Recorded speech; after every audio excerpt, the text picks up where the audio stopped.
And I'll say this, and I'll say it over and over again. The less you teach, the more people remember.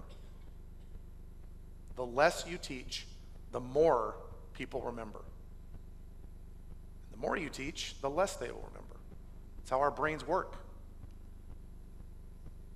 Another thing in medical education, which I think is perhaps the most underappreciated technique ever, is role modeling.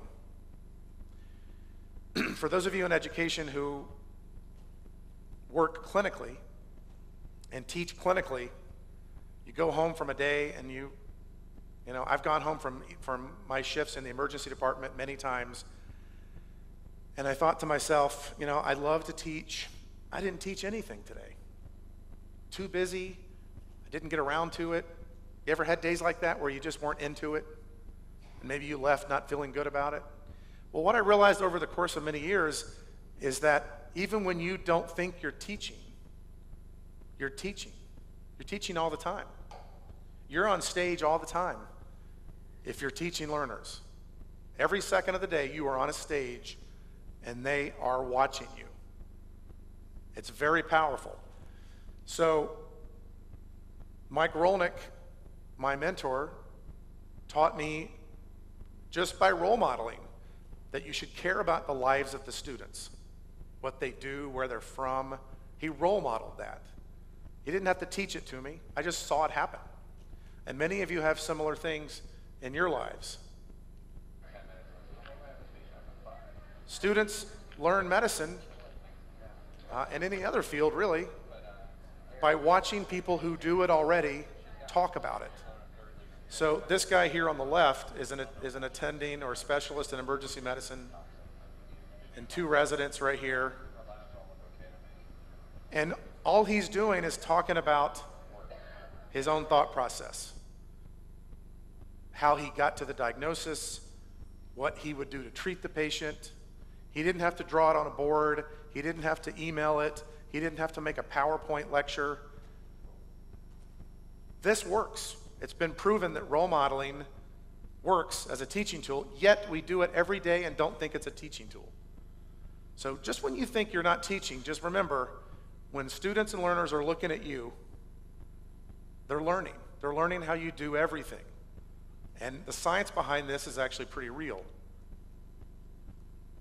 We now know that observed behaviors, so are there any neurosurgeons in the audience? Okay, good. So I've had some pretty heated conversations with neurosurgeons on the phone. And let's just say that sometimes they're tough to talk to. They're very busy. And I remember years ago, I got in an argument with a neurosurgeon on the phone, and I slammed the phone down. I was pissed. I was upset. And I looked around after I slammed the phone down. What do you think I saw? A neurosurgeon. That's funny. Yeah, I saw a couple of students, a couple of residents, and a nurse or two just kind of looking at me like, whoa. Now, you could say, no big deal. They know better. They won't do what I do. Guess what? You're wrong. They will do what I do. The students who are watching this will think that it's appropriate to slam the phone on a neurosurgeon. And I was a student. Listen, I remember what it was like to be there. Students are like children. Learners are like, we're all like children. We watch and we imitate what we see, even as adults. So the students who watch this, the residents who watch this, you made any residents in the room? Students and or residents in the room right now? Yeah, you watch what people do. You may not even realize you're doing it. And that's what you're learning from. This is how you talk to a neurosurgeon. This is how you talk to a nurse. This is how you talk to a patient. This is how you talk to the people who clean the emergency department, right? This is how you treat humanity. I mean, they watch everything. And yet we don't even consider it a teaching technique. What's the point? The point is, you're on stage from the second you start your day until the end of your day. And if learners are watching you, you might as well do a good job at it. Because you are responsible for the future care of patients. based on what students see you doing. If you're running, do you know anybody in your office or where you work that always looks angry and they're always like walking around like this and complaining? Somebody knows. Anybody know anybody like that? Yeah, everybody raised their hands. So people role model that behavior. That's what happens. When my kids were little, and my son was 2 years old, I was frustrated. And I held my head like this. And I looked over, and he's 2. And he's like walking around like this. And he didn't know what was going on, but they learn what's going on, and they think it's appropriate. So to say it again, role modeling is the easiest way to teach, and it's the most frequently screwed up technique because we don't realize that we're on stage. Being professional, courteous, and being respectful to the interprofessional teams that work with your patients, how you treat people, how you answer phone calls, how you think about it. Anybody here have kids? Yeah? So I was in an airport years ago in Johannesburg, South Africa, and a lady was having trouble getting down the steps with her suitcase. She's 85 years old, and she just couldn't get down the steps. The steps were from up here, it was a long flight of stairs. And my family and I were going up the escalator. So I got up to the top. I saw my young children beside me. I said, here's a good opportunity. And I went, and I wanted to help anyway, but when I got to the top, I got off and helped her down the very bottom of these steps. And my kids just sat and watched the whole thing. And guess what? They do the same thing today. Now, they were children, obviously, but the point is, all they did was watch me. So don't discount your power as an educator when people watch what you do. You're educating all the time. Albert Schweitzer, I love this quote because it talks about influence. Not just about your jobs, not just about going to work and getting in your car and coming home and having dinner and going to bed, but the influence you have in your daily life. It's the only thing that matters, role modeling. So remember that today when you leave here. Your power as an educator is related to what people see you doing.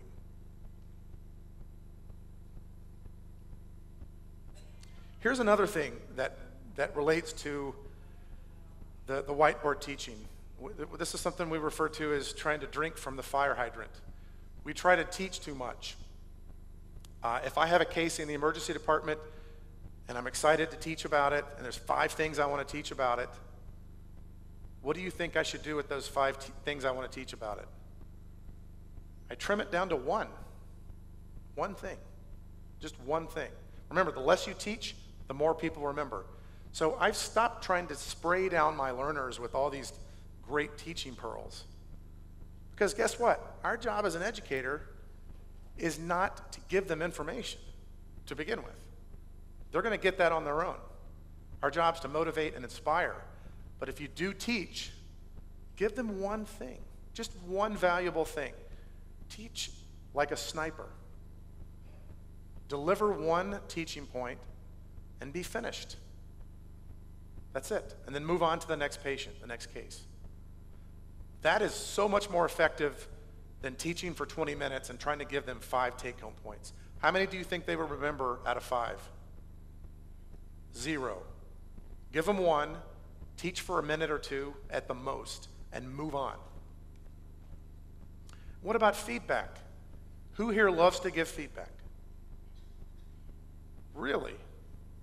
A lot of people. Who here hates to give feedback? Who here dreads getting feedback? Doesn't want to get it? So as educators, feedback is very valuable. And we talked about this in the simulation session this morning. Some people are terrible at giving feedback. They look at a learner who's not doing something right, and they say, don't do that, that's stupid. I've heard that from people. I've heard a surgeon tell a student, don't do that, that's stupid. So what do you think happens to that student when they hear that? They get scared. Students have learned not to like feedback because we suck at it so badly. We don't know how to use it to sculpt who they are becoming as a provider. I will give you one pearl about feedback. It's changed the way that I give it, it's changed the way that I receive it, and I personally think it's changed learners' lives. What I want you to think of is flipping it, flipping the script. Instead of saying, don't do that. Can I pick on you for a minute? You chose to sit right in front of me, so I'll pick on you. Don't do that. Instead of saying that, say, let me show you a better way to do it. Do you see how I just, and this is not my creation, just by flipping the way that you say it will now make a student more invested in hearing the feedback. What happens to most students when they get negative feedback? Who here likes to get negative feedback? Nobody likes to get negative feedback. Their face gets all red. They just kind of look down like this. They're gone. They turn off. They're done. The way you phrase your feedback and make it a bit softer, don't do that, and change it to, let me show you a better way to do it. I walked into a room years ago, and there was a first-year resident, ENT surgery resident, who was doing a procedure completely wrong, putting a central line in the subclavian vein. Not only doing it completely wrong, but doing it in a dangerous fashion. So, what do? I could have walked in that room and said, what are you doing? You're going to kill this person. And I've heard people say things like that. Instead, I said, let me show you a better way to do it. And then I demonstrated how to do the procedure.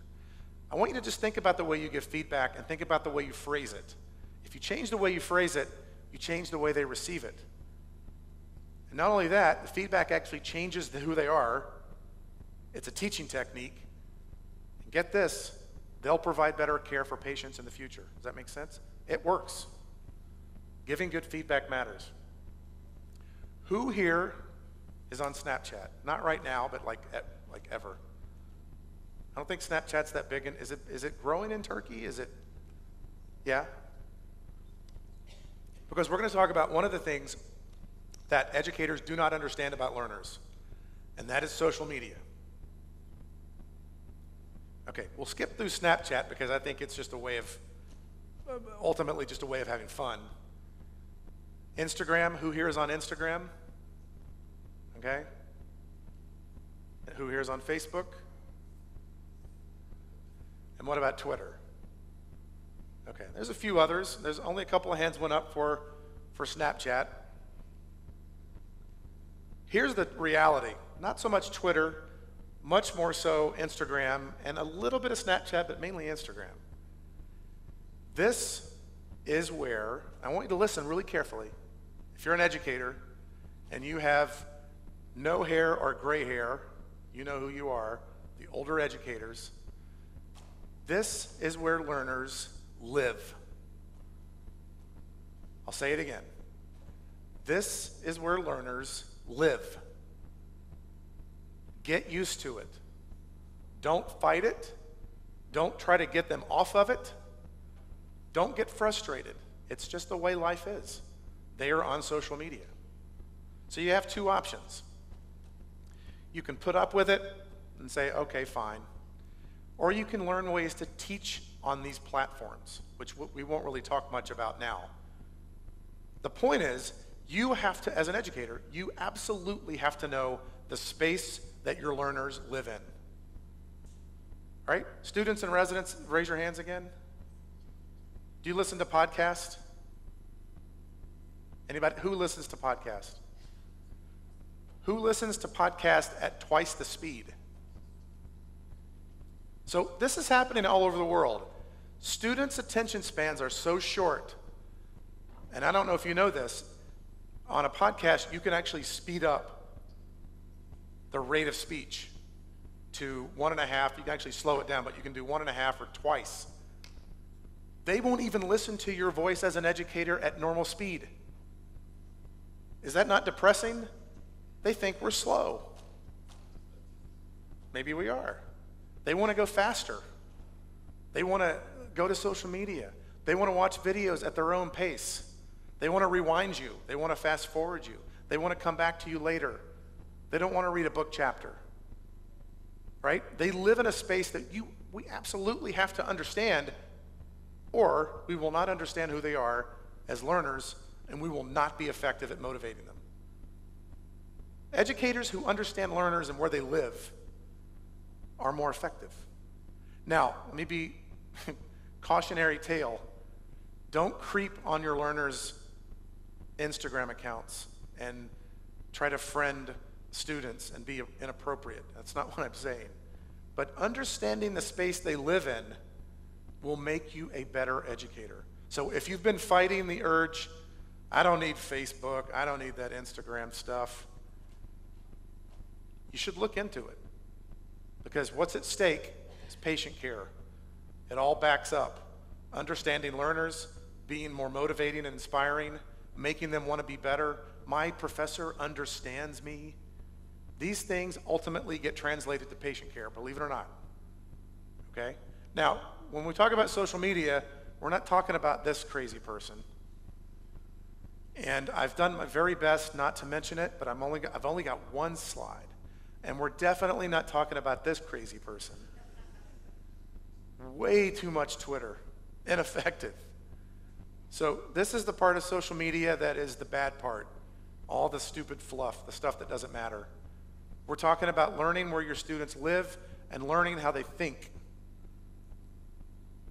You just have to. For those of you who have children, my daughter, who is almost 15, she's 15 next week, taught me how to use Snapchat because I teach residents on Snapchat. And I'm sitting there, and this was 2 years ago, so she was 12, 13, and it just hit me. My 12-year-old is teaching me how to use social media. I'm supposed to know how to do this. I'm very tech. I do podcasts. I'm sophisticated. But the thing is, as you get older, you lose those abilities, right? Anybody here bought a new phone recently? And if you're old, anybody older bought a new phone, you look at it, you're like, oh man, how do I get this thing started? Like, you're gonna notice, for the young ones right here, you don't have a clue what I'm talking about. That's great. But as you get older, you kind of lose these abilities. You gotta stay in touch with your learners. You have to stay in touch in education if you're gonna be effective. So learn how to use these platforms. Learn what your students do and what they like. You will be so much more effective if you do that, and your careers will be much more satisfying. Now the question for all of you, educators or learners, all of you, both groups, is it just enough to do what you do now? Is it just enough to have a classroom of 30 people, teach those 30 people, and then go home? Right? Is it enough? Maybe it is. Maybe that's your job. Maybe that's enough. I don't think it is. When a lot of people ask me, why are you on social media so much? I refer them to this book. And this book is actually makes the argument why we should be on social media. But it's a funny book, I think, just the way it's written. This is what a lot of people think about social media.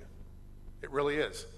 This is what a lot of typically older educators think about when I tell them that if they want to be connected to learners, you need to learn a little bit about this. This is what they truly believe. They think it's not real. It doesn't help. But social media, the question is, as an educator, honestly, could it improve your career? I mean, many of the learners are already on social media. They'll tell you the benefits. But for those of you in education already, can this help you improve your career? Don't answer that question. I want you to just think about it for a minute. Here's a podcast called The School of Greatness, because I have an assignment for everybody in this room, especially if you're above the age of 50. I'm just going to make a very arbitrary cutoff. I want everybody to do this, but especially if you're over 50, you have to do this. Listen to the podcast. The podcast is about your legacy. When I look out in this audience, I look at this audience, I see myself, I look at people who get up every morning, go to work, come home, eat dinner, and then every day is just the same day, over and over and over. Well, guess what? Eventually, your careers will end. Eventually, what you do now will end. And you'll be left with a legacy. What would someone say about you if you weren't around? What would they say your legacy was? Wouldn't you like to actually have a legacy in education? Knowing that you left an imprint? Anybody ever heard of the butterfly effect? Very powerful. You teach over the course of many years, you teach thousands of people. Those thousands of people treat thousands of people. You affect the world. So this is not really my time to be philosophical with you, but I want you to think about what your legacy would be in education if you weren't here now. So my challenge to you is to think about that legacy and think about the impact you have in your job. If I asked you right now, do you feel like you have great impact at your job, in your world? What would your answer be?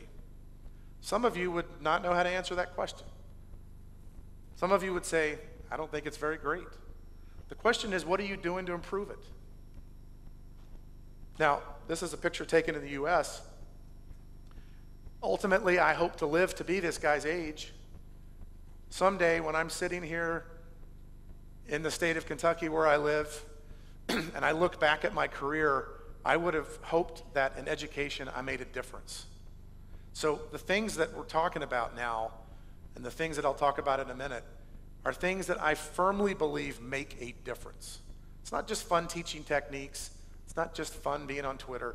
These are things that I think actually make a difference and change the world. I want you to think about what you would be thinking about when you're older and retired and looking back on your career. Did you make any difference? Now, this is depressing, and this is not the message for the Congress. I don't want anybody to say that I gave a depressing keynote talk, but this is the reality. The reality is we all will die.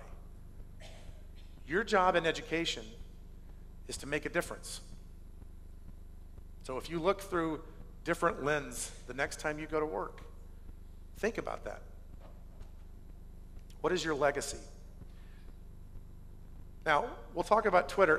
By the way, anyone know what this is on the screen? This is called a book. There's no trick answers. This is a book. I have this book. This book is about this thick. This book sits on a shelf with other books that thick, and the shelves have done this. This book has rarely been opened. And when you open it, it makes a nice cracking sound. It smells new because it's never been opened. Makes us feel warm and fuzzy. Oh, I have a book. It's great. Here's the question, and I'll show you another book. This book is even thicker. It's like this thick. I used to have this book and I threw it away. I don't want it anymore. It's too thick. Who grew up in education reading books? A lot of people. For educators, you don't have to answer me, but I'll ask you a question. And it's mainly rhetorical. Do you think your learners read books?